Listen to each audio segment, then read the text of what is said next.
You're disrespectful to women. For real, you're probably the Jeffrey Epstein of hip-hop.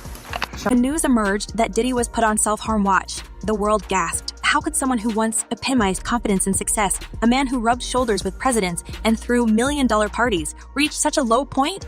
The answer lies not just in the charges against him, but in a psychological toll of losing everything in one fell swoop. Sources close to the case whispered that Diddy had entered the detention center with an air of disbelief, as though he still expected his name alone to open doors. But reality hit hard, and it hit fast. The Brooklyn Metropolitan Detention Center is no luxury retreat. It's a brutal environment where even the most powerful can be brought to their knees. The moment Diddy stepped into the facility, the transformation began. Gone was the man who used to stride through red carpets and private jets with an entourage in tow. In his place was someone visibly shaken, a man grappling with the stark contrast of his new reality. Eyewitnesses described seeing him hunched over during intake, his signature designer suit wrinkled and out of place. His once flawless appearance was marred by exhaustion and a sense of disbelief that clung to him like a shadow.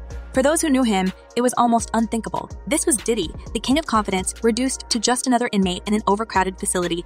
If you're just joining us here, was just arrested and taken into federal custody in New York tonight. Sources tell TMZ Homeland Security swooped into a Midtown hotel late Monday where Diddy was staying, and they arrested him.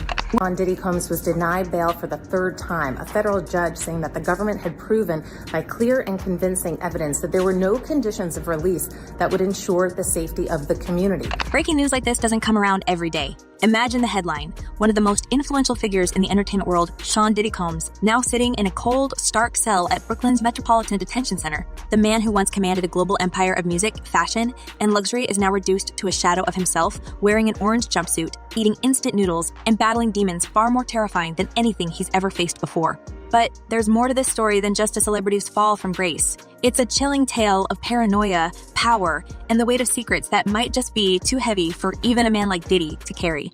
Interesting to me that with all the money he has and all the resources he has, they couldn't craft some solution that lets him be under some form of house arrest. And again, it sounds like special treatment, but the truth of the matter is, to incarcerate somebody like him is expensive to all of us. We're taxpayers. And he's got to have unique situations. You can't put him in general population where, everyone wants a piece of him and everyone wants to be his friend and everyone.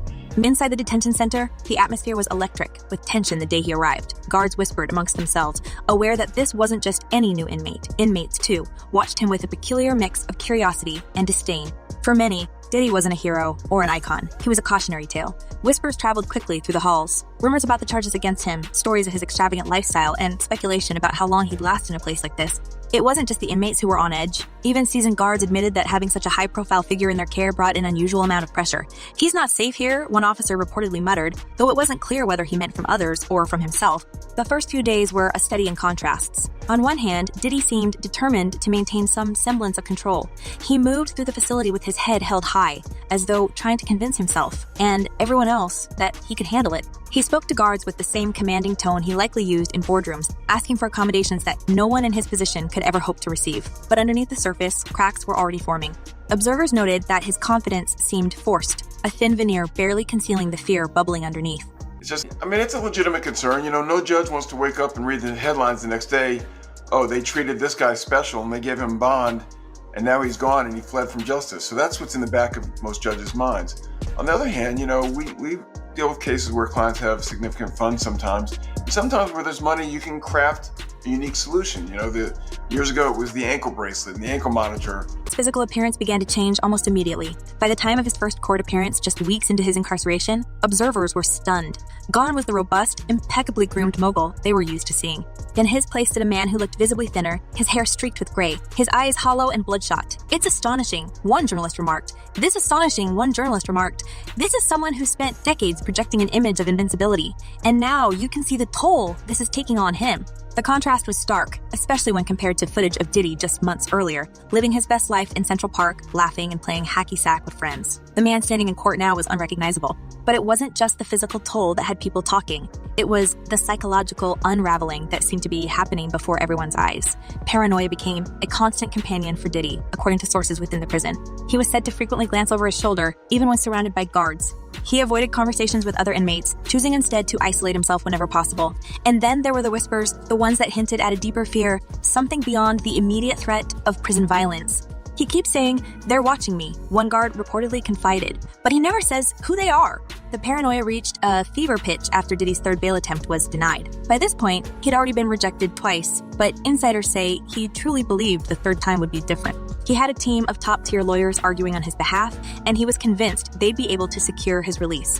When the denial came down, the reaction was unlike anything anyone had seen before. There was no outburst, no dramatic display of anger. Instead, Diddy seemed to collapse in on himself. Witnesses described him sitting silently in the courtroom, his hands clasped in front of him, his eyes fixed on a point in the distance. It was as though the fight had been drained out of him. Well, Sierra, anything's possible, right? But now this judge has an even harder time, I think, because the past judge locked him up, didn't let him out, and he's still there available for trial. If the new judge lets him out on bond and something goes wrong, and this isn't the analysis that I'm proud to make, right? We shouldn't be saying, well, judges are worried about their own skin and how they look if something bad happens. His meal times became an early battleground. Reports emerged that Diddy was refusing to eat the standard prison meals, claiming he feared they could be tampered with. Imagine being in his position. One former inmate turned consultant speculated on a podcast, "You've made enemies in every corner of the world. You don't think someone might try to get to you in here?" The idea gained traction quickly, fueling rumors that Diddy's paranoia was already starting to consume him. Instead of eating with the other inmates, he reportedly relied on commissary snacks, packaged chips, honey buns, and bottled water. But even that didn't seem to ease his fears. Guards noticed him inspecting every item carefully before consuming it, as though expecting to find evidence of foul play. Hey, real quickly, all that commissary stuff, he's not getting any of that because people in the SHU have an abbreviated list. So he's out of luck. No stake for him. Yeah, he is on watch. This guy thought he would have went home. All of a sudden, he didn't get bond. Remember, the first night that he was there, Fear in the detention center, the fallout from that denial was immediate. Guards reported hearing him pacing his cell late into the night, the sound of his footsteps echoing down the corridor. "This isn't how it's supposed to go," he was overheard muttering, the words tinged with disbelief. At one point, he reportedly slammed his fists against the wall of his cell, his voice rising in a desperate cry. "They lied to me!" The outburst sent ripples through the facility, with inmates speculating about what or who he was referring to.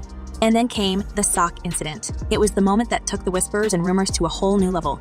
Guards found Diddy slumped on the floor of his cell one morning, a sock tied loosely around his neck. The incident was immediately classified as a self-harm attempt, but questions lingered. For one, the sock wasn't tied tightly enough to leave significant marks, leading some to speculate that it might have been a cry for help rather than a genuine attempt to end his life. Others weren't so sure. "That's not how someone like him does it," one inmate reportedly said. "If he wanted out, he'd find a way to make it happen." This was about sending a message. They're going to try everything. They're going to try to transfer him. They're going to try to get him out. In a normal case where it's a high-profile person or a well-funded person, the prosecution and the judge is a little bit more concerned about a wrongful prosecution because people that are mad that they're being arrested for a crime they didn't commit can turn around and file for malicious prosecution. The days following the sock incident were tense, to say the least. Diddy's once commanding presence had all but disappeared. He barely spoke, kept his head down, and avoided eye contact with both guards and inmates. His pacing had stopped, replaced with long hours of sitting silently on the edge of his cot, staring at the wall as though it might offer him answers. It was a far cry from the man who, just weeks earlier, had been described as strutting through the prison with an almost delusional air of invincibility. Now, he seemed haunted, by what or by whom, no one could say for sure. But the rumors didn't stop. If anything, they gained momentum. The most chilling whispers revolved around the list, a supposed document that Diddy was rumored to have in his possession, or at least knowledge of, containing the names of high-profile individuals connected to his sprawling empire.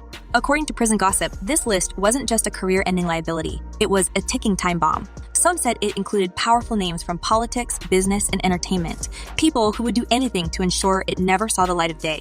Whether the list was real or just a product of paranoia didn't seem to matter. The mere idea of it was enough to keep everyone on edge. and I understand that he has a shrink coming by his cell to see him several times a day. And now there's talk about putting him in, it's like a bubble. It's like a cell that has like a plexiglass wall in it where they have inmates watching you. That's actually their job, to keep an eye on the inmates that are on watch. Theories abounded. Some believed it was a calculated move to be transferred to a medical ward where conditions might be easier. Others saw it as a sign that Diddy was finally breaking under the pressure. But the most chilling theory was the one no one wanted to say out loud, that the sock wasn't his idea at all. Whispers began circulating that someone else in the facility, or someone with influence outside of it, had staged the incident as a warning. "He's got too many enemies," one guard was overheard saying, "and not just in here."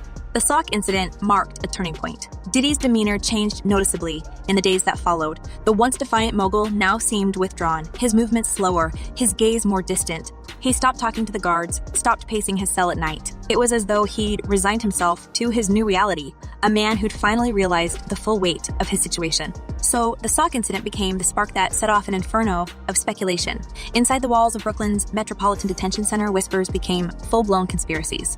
Was this a genuine cry for help, a calculated move to manipulate the system, or something much darker orchestrated by unseen forces? The truth, as always, seemed to lie somewhere in the cracks of competing stories, but one thing was clear: Sean Diddy Combs was unraveling, and the entire world was watching. Okay, some people do think that Diddy can help him, but this guy's going to be locked up forever. His case will probably take at least 3 years to litigate. He'll stay at MDC. There's rumors that he wants to go to Essex County Jail in New Jersey because he doesn't like MDC. He's a Marshals inmate. There's no way they're going to transfer him back and forth, I don't know, several times a week. The guards were particularly wary. They'd already been dealing with the logistical nightmare of housing a celebrity inmate, but the added tension surrounding Diddy's rumored knowledge made their jobs all the more difficult. One guard was overheard warning a colleague, "If that list is real, we've got a target sitting in Subblock B." It wasn't just idle talk, either. Extra precautions were ordered, and Diddy's movements were closely monitored. Even routine tasks like transferring him to the visitation area or the infirmary were carried out with heightened security. Meanwhile, Diddy's behavior only fueled the fire. He became increasingly reclusive, refusing to leave his cell even during recreation time. When guards attempted to coax him out, he reportedly muttered something about not being safe out there. Safe from what, though? Or from whom? The paranoia seemed to be consuming him, and it wasn't long before the inmates began to notice. He's scared of something. One inmate confided to a prison consultant who later spoke on a podcast. "You can see it in his eyes. Whatever's going on in his head, it's eating him alive." Hey, real quickly, all that commissary stuff, he's not getting any of that because people in the SHU have an abbreviated list. So he's out of luck. No stake for him. Yeah, he is on watch. This guy thought he would have went home. All of a sudden, he didn't get bond. Remember, the first night that he was there,